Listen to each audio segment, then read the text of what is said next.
A good night of Shabbos to everyone. It's Pashas Mishpatim, Shabbos Mevorchim, Oder Rishon, Tavshin Pei Beis. This past week was Chav Beis, Shvat, the yahrzeit of the Rebbetzin Chaya Mushka, Leah Sholem, Isha Tzitkonis, the Rebbe's wife. I reflect on two things that I want to share with you. One is a statement, something the Rebbe told the Dov Heikind. He's a local politician here in Brooklyn. He was for many years and a very fine person. His parents were survivors. And he stands up for Yiddishkeit and Frumkeit in many ways. And he says it the way he is. He doesn't mince words. He's not scared.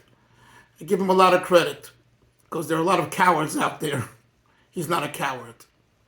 So he went by the Rebbe, as we all did, to console, to comfort the Rebbe during Shiva. And he said to the Rebbe, I'm paraphrasing, it's online, you could see the exact words, but something to the effect, you had a special wife, and the Rebbe stopped him like cold, right there. And the Rebbe said, yes, she was very much misunderstood or underestimated. I don't recall now the exact wording, but something to that effect. And then he went on. And I thought about this, I'm still thinking about it. What did the Rebbe mean to say that his wife, the Rebbetzin, was misunderstood or underestimated?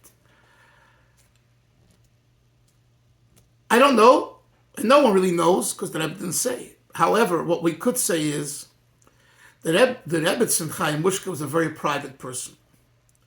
And because of her privacy, Chassidim didn't really know her.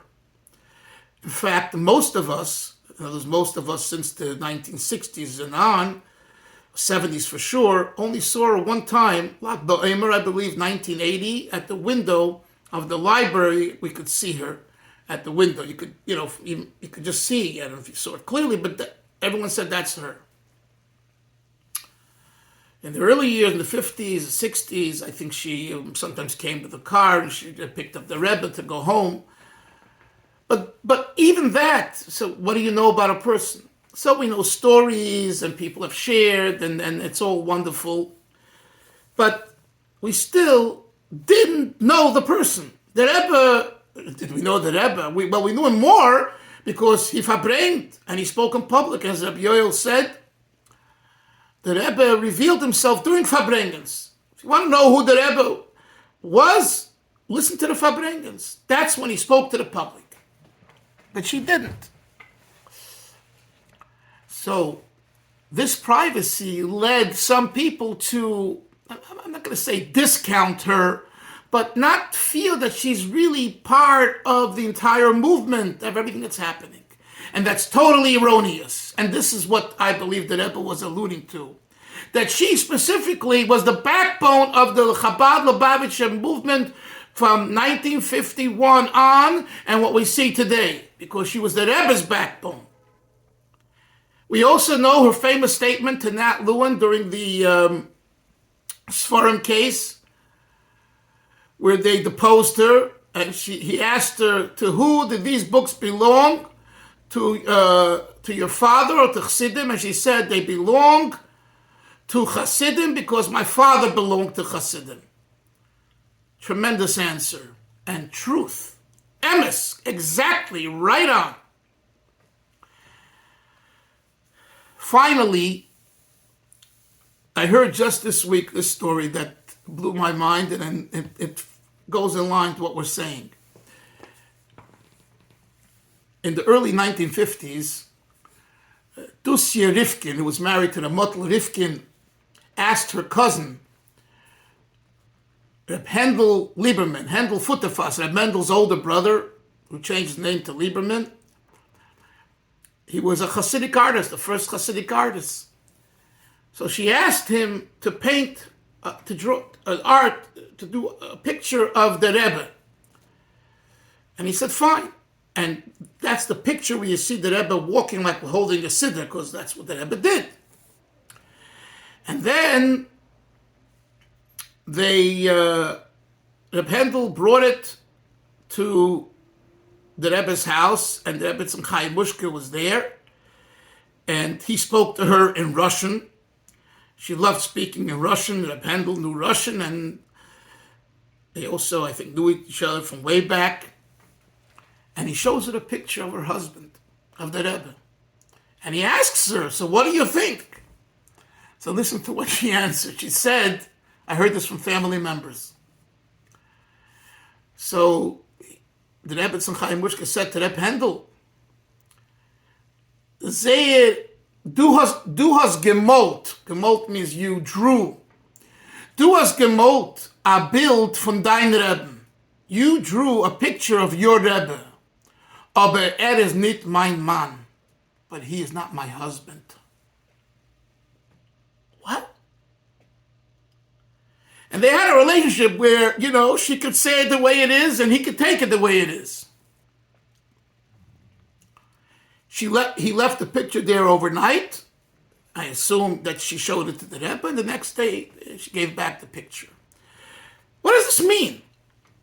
Du hast gemalt dein Rebbe, you painted, you drew your Rebbe, aber ist nicht mein Mann, but he's not my husband.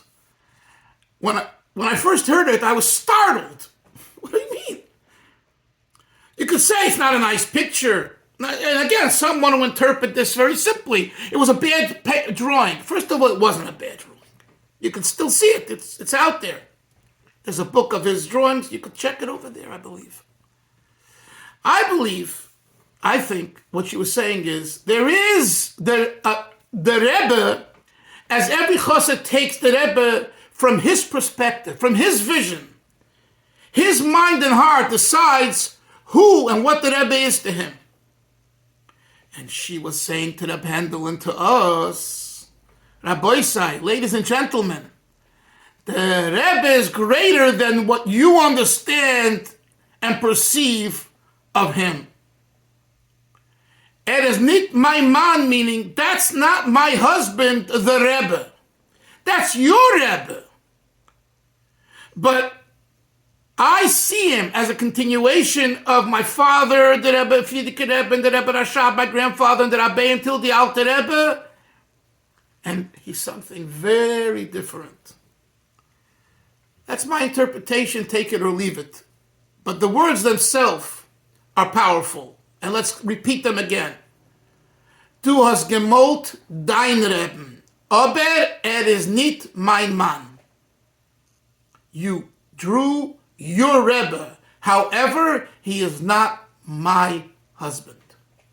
Rabbi Yisai, when we have a yahrzeit of such a tzaddik as the Rebbetzin, a person who was completely dedicated to the mission of Chabad Lubavitch, to the mission of her parents and ancestors, and most importantly to her husband, our Rebbe. That itself is it. You don't need more.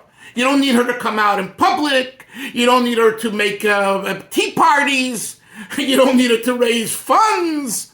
Many things which other Rebbetzins do in today's Hasidic Rebbe world. And I'm not poo-pooing it, Chas v'sholem. That's their style, kol hakavod.